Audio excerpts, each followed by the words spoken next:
If you've ever trusted someone too quickly, if you've ever believed love found you at the perfect moment, please subscribe before this story begins, because what I'm about to tell you might save you from the same mistake I made.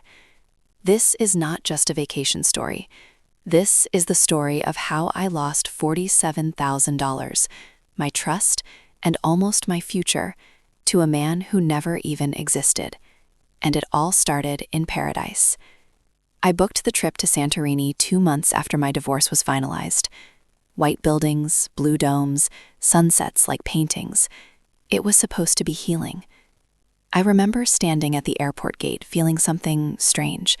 Not excitement, not fear, but hunger. Not for food, not for adventure, for validation. For someone to look at me and see value again. That's when I met him. He wasn't loud, he wasn't flashy, he wasn't trying too hard. He was sitting across from me in the departure lounge, typing on a laptop. Dark hair, soft smile, linen shirt, calm energy. And he looked at me like he already knew me. "First time to Greece?" he asked casually. His voice was warm, not deep in a dramatic way, just steady. "Yes," I said, trying to reset my life.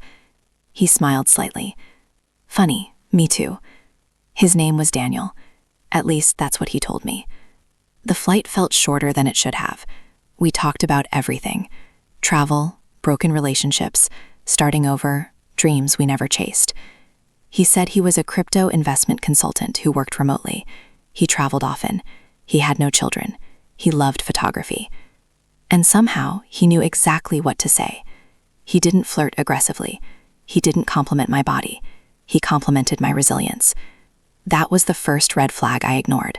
He saw me too quickly. In Santorini, our hotels were 10 minutes apart. By coincidence, or so I thought. He suggested coffee the first evening. I almost said no, but loneliness is loud in foreign countries. The cafe overlooked the Aegean Sea, sunset bleeding into the water.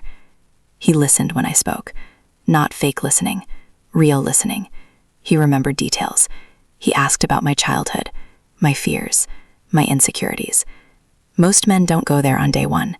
He did, and it felt safe. By day 3, we were inseparable. Beach walks, wine tastings, motorbike rides along the cliffs. He took photos of me like I was art, and he always posted nothing. That was red flag number 2. No social media presence. Privacy is power, he told me when I asked. I admired that. I should have questioned it. On the 5th night, we sat under string lights near the harbor. He told me something personal. He said he'd recently lost a large investment opportunity because he trusted the wrong partner. He looked embarrassed, vulnerable. "I hate asking for help," he said quietly, "especially from someone I care about." Care about. My heart skipped. It had only been 5 days. 5. But in vacation time, 5 days feels like 5 months.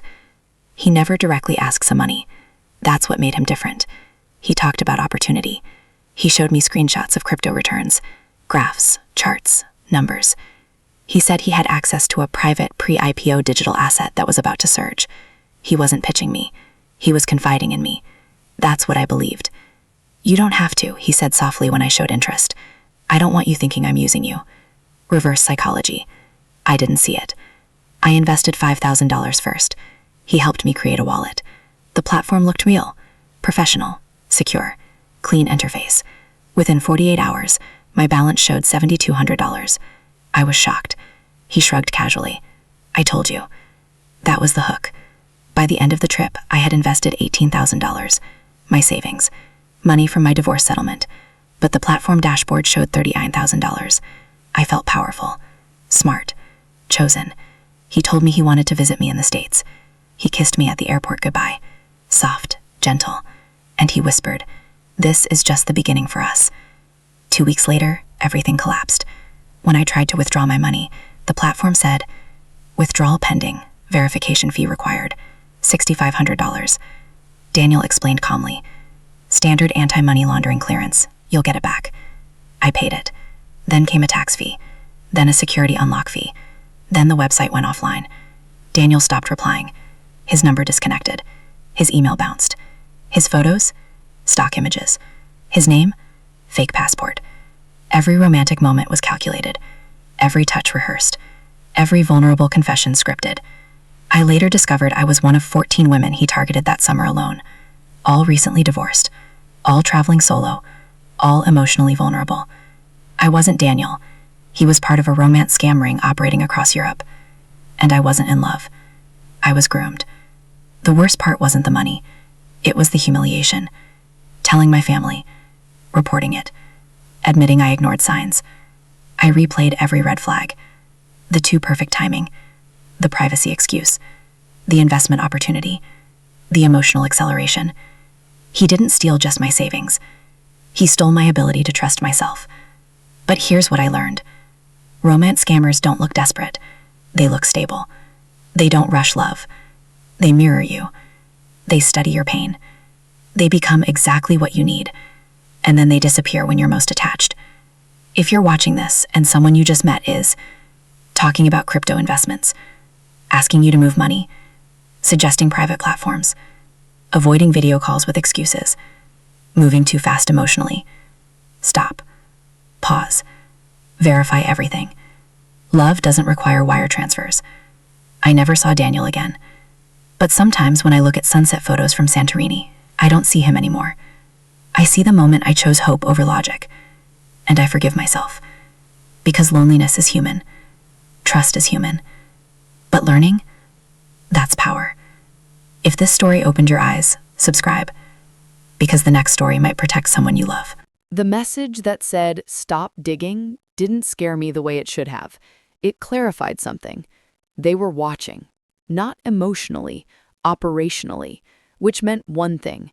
I had touched a nerve. And if I had touched a nerve, it meant the structure behind Daniel wasn't just a casual scam. It was organized, layered, protected. For the first time since Santorini, I felt something stronger than humiliation. I felt purpose. I stopped thinking like a victim. I started thinking like an investigator. I rebuilt every timeline. Airport encounter, coffee shop, wine tasting, motorbike ride, the first investment, the artificial profit spike, the verification fee, the disappearance. It was too clean, too rehearsed, no improvisation, no mistakes, except one, and I had missed it before, the watch. That steel blue dial watch wasn't random, it was deliberate, luxury enough to signal wealth, understated enough to avoid suspicion, recognizable enough to build identity. But scammers don't wear signature pieces unless they want consistency. Consistency builds memory. Memory builds trust. Trust builds transfers. I went back through my vacation photos, zoomed in, enhanced resolution, and I noticed something else.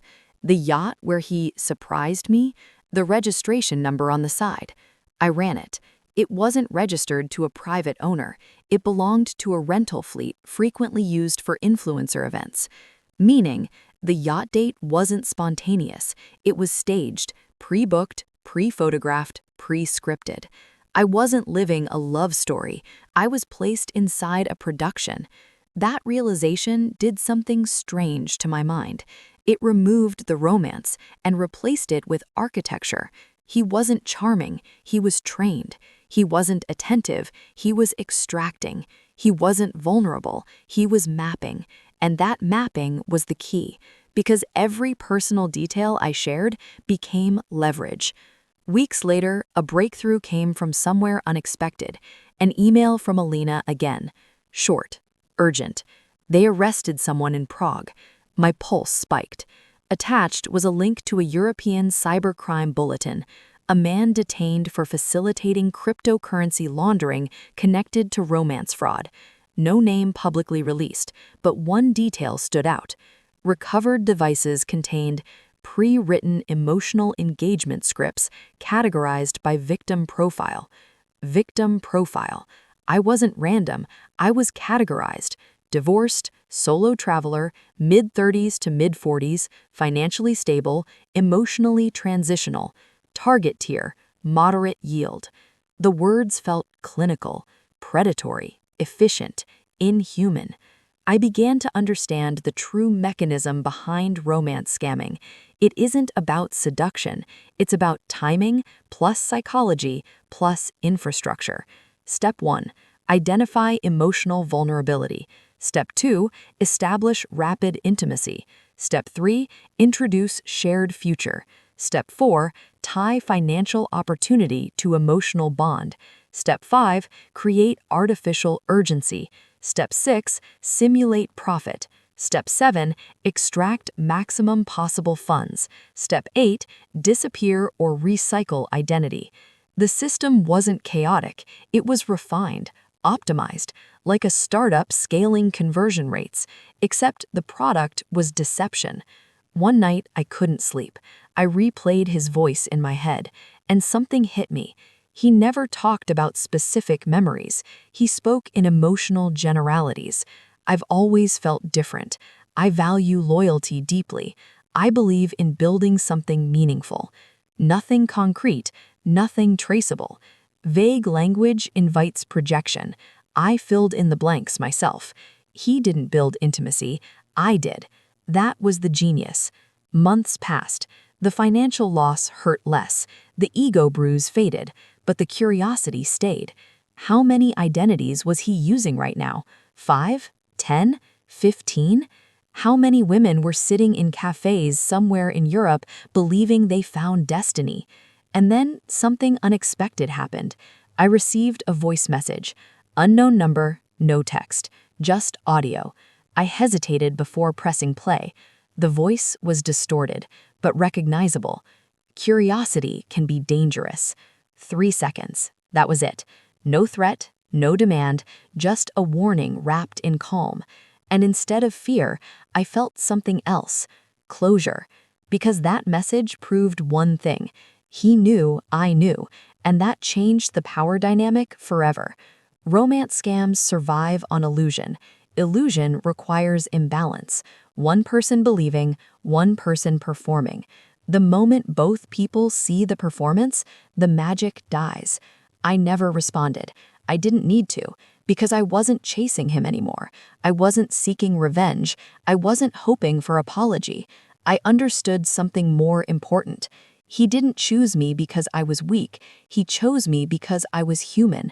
Loneliness isn't stupidity. Trust isn't ignorance.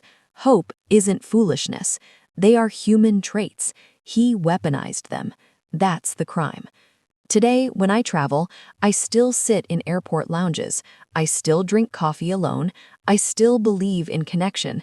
But now, I verify. I slow down. I watch for mirroring. I test for specificity. I look for digital footprints. Real people leave history. Fake personas leave aesthetics. There's a difference. If someone moves too fast, if someone avoids transparency, if someone links love with money, if someone promises exclusivity early, pause. Because romance scammers don't look like villains, they look like relief, and relief feels like destiny when you've been in pain. I never got my $47,000 back, but I gained something more valuable: pattern recognition. And once you see the pattern, you can't unsee it.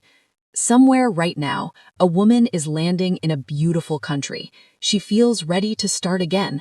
Someone charming will approach her casually. He will comment on something observant. He will mirror her tone. He will create emotional safety. And she will think it's fate. It's not. It's targeting. Unless she knows the signs, unless she hears stories like this, unless someone tells her. If this story makes you uncomfortable, good. Discomfort is awareness waking up, and awareness protects you. Subscribe not because this was dramatic. Subscribe because stories like this are happening daily, and silence The voice is the message stayed scammer's on my greatest phone for ally. weeks. This I wasn't didn't just delete my it, dream not vacation. because I was It was afraid, their but business because model. it reminded But it's me no of longer something a important. secret, and I secrets are where survived it, scams and survive. survival changes Not anymore. perspective. But survival also creates obsession. Not the unhealthy kind, the analytical kind. I wanted to understand the architecture completely, because once you understand the system, you stop fearing it. I contacted a former cybercrime investigator who had retired from Europol. He agreed to speak off the record.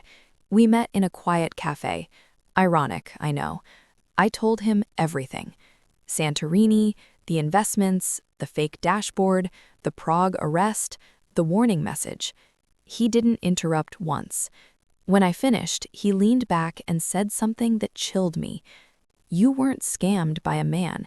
You were processed by an organization. Processed. Like data, like inventory, like numbers in a spreadsheet. He explained that romance investment fraud had evolved dramatically in the past 5 years. It was no longer random individuals running small cons. It was structured networks operating like corporations. Departments, scripts, performance metrics, conversion tracking, return on emotion modeling. Yes, that's a real term. They measure emotional attachment speed. The faster attachment forms, the higher the financial yield. And the more vulnerable the victim profile, the higher the extraction ceiling.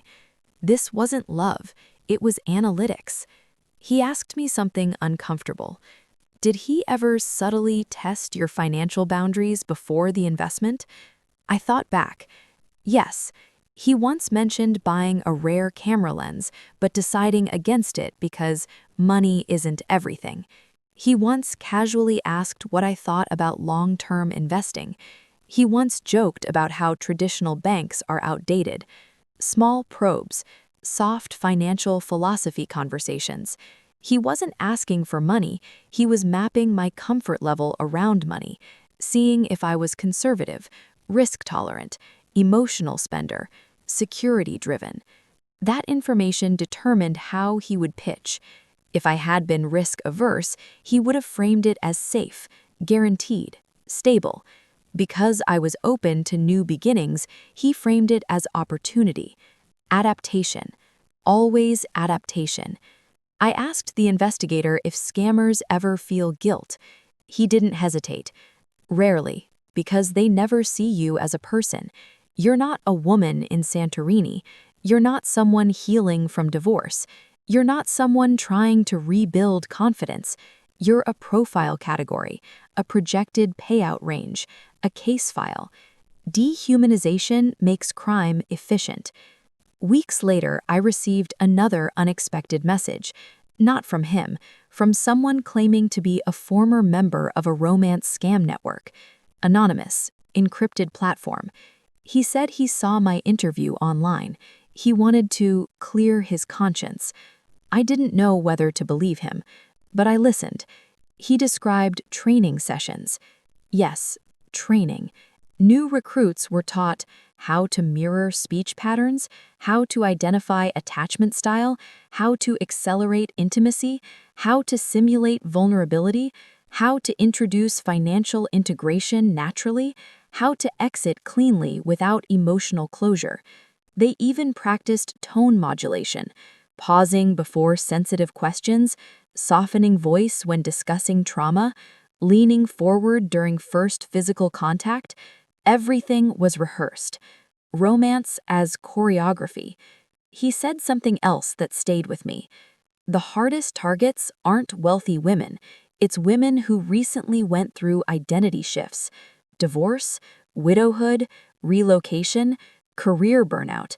Because identity shifts create openness. Openness creates suggestibility. Suggestibility creates trust.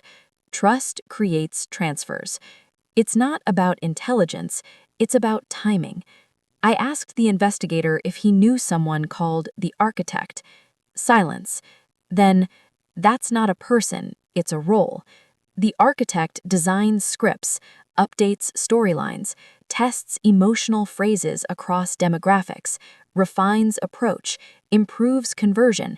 He never meets victims. He builds the illusion from behind the curtain. Suddenly, Daniel didn't feel like the villain. He felt like a salesman, replaceable, trained, disposable. The real mastermind was faceless, strategic, invisible. I should have felt anger.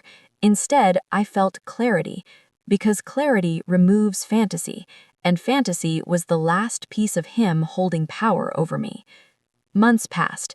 No more warning messages, no more suspicious DMs. The Prague arrest led nowhere publicly. The system kept running. But I had changed. I no longer romanticized intensity. I valued slowness, consistency, traceability, specificity. If someone says they've traveled extensively, I ask for stories with detail. Real people remember smells, weather, taxi drivers. Fake personas speak in mood boards. One evening, I returned to Santorini alone, not to chase ghosts, but to reclaim memory. I sat at the same cafe, ordered the same wine, watched the same sunset. And this time, it was just a sunset, not a stage, not a backdrop for manipulation, just light hitting water. Beautiful, neutral, safe. And I realized something profound. He didn't ruin Santorini, he borrowed it. He borrowed a location, borrowed a persona, borrowed emotions, borrowed a future. But none of it was his. He owned nothing. Because people who build identity on deception can't build permanence. They drift, constantly reinventing, constantly escaping, never rooted. And that's a prison of its own. I will probably never know his real name. I will never know if he thinks about the women he hurt. I will never know if he believes he's justified. But I know this: the illusion worked once. It won't work again. And maybe that's the real ending. Not revenge, not justice headlines, but immunity. Because once you understand how love can be engineered, you stop mistaking engineering for destiny. If someone ever approaches you in paradise and it feels cinematic, pause. Ask yourself, is this connection unfolding or is it accelerating? Is this person revealing specifics or mirroring mine? Is money entering the conversation unusually early or is patience guiding it? The difference between love and manipulation often lies in tempo, and scammers always rush tempo. I fell for a romance scammer on my dream vacation, but I walked away with something stronger than heartbreak. I walked away with awareness, and awareness doesn't fade, it sharpens, and once sharpened, it protects.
The article wasn't long, but it was enough.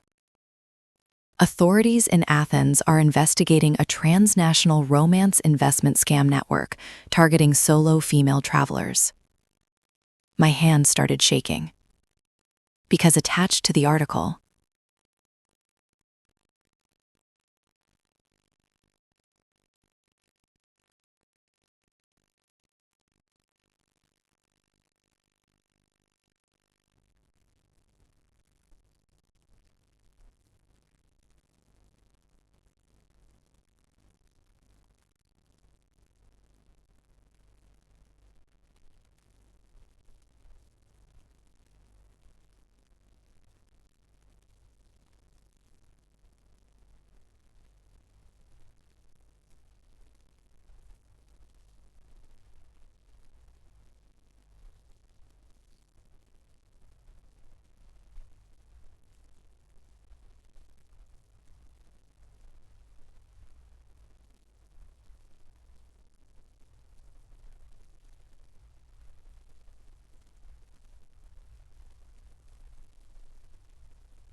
he replied faster than before. Beautiful place to reset your life. Reset your life. That phrase again. Different account, same emotional hook. My chest tightened. I typed carefully. Have you been there? Yes. Earlier this summer. It changes people.